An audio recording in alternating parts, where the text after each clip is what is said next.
మానవులకు దృష్టి దోషం పోవడానికి ఈ మహోత్తరమైన దృష్టి గణపతి. జయ శ్రీ. దృష్టి అనేది పలు రకాలుగా దృష్టి దోషాలు, వాటి పరిహారాలు మనం చూస్తున్నాం. దిష్టి అనేది ఏదో మూఢనమ్మకం కాదని, అది నిరూపించబడ్డ నిజమైన మనకు విదితమే. సాధారణంగా ఇంట్లో వ్యాపార కార్మిక కార్యక్రమాల్లో సరిసరిగా ఏదో ఒక దోషము పరిహారం చేస్తూనే ఉండడం జరుగుతుంది. గమనిక: గుమ్మానికి పట్టిక కట్టడం, గుమ్మడికాయ వేలాడదీయడం, నిమ్మకాయ, కొన్ని రకాల చెట్టు వేలు తగిలించడం మనం చూస్తూనే ఉంటాం. ఈ దృష్టి కూడా తగిలిన దుష్టశక్తులాగే ఒక రాక్షస అంశమే. మానవ జీవములో కలియుగములో ఉన్న అన్ని దుర్మార్గులంటే అసత్యము, అన్యాయము, అధర్మము, స్వార్థము, అరాచకము, ఇవన్నీ వివిధ రకాల రాక్షస రూపాలే. పురాణ కాలంలో రాక్షసులు విడివిడిగా సాధు సజ్జనులు యుగ యుగాలకు విధ్వంసం చేస్తూనే ఉన్నారు. భయోందాలన కలిగించేవారు.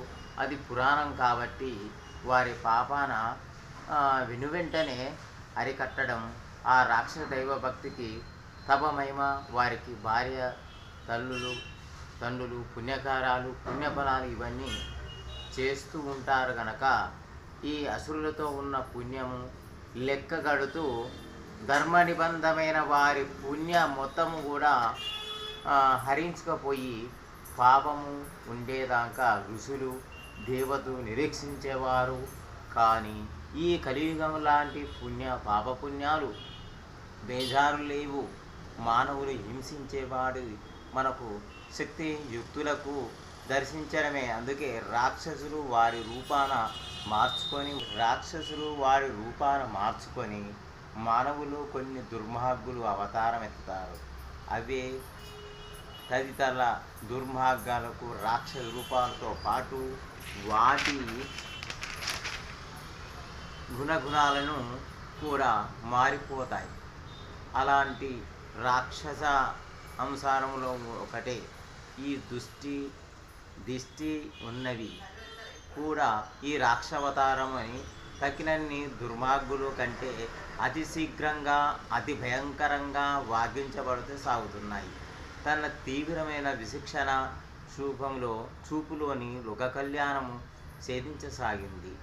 అచంచలమైన భయంకరమైన మహర్షులు ప్రజల్లో నుంచి ప్రబలిపోతుంటే యుగాలకు మహర్షులు మంటపంలో ప్రధానుడై భరతఖండంలోని సూర్య తేజస్సు లేకుండా చెయ్యబోయిన విధ్వంస పర్వతాలు తన తపా ఫలితంగా ఒక మాటలో అని వైశ్య రాజ్యమహేంద్ర చేసిన ఈ అగస్త్య మహాముని దృష్టి అసుర సంహారానికి లోక కళ్యాణార్థానికి జరిపారు.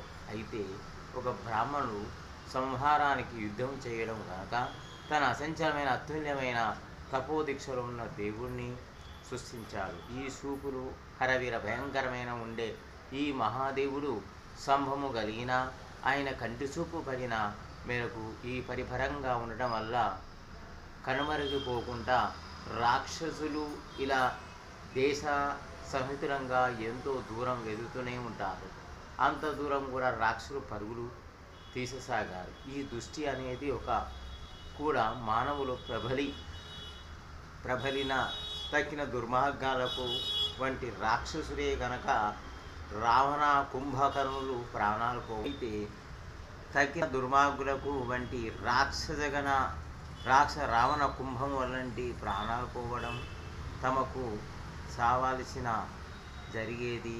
ఆ ప్రయత్నములు కలియుగములో ఏ దేవుడు చెయ్యరు కూడా.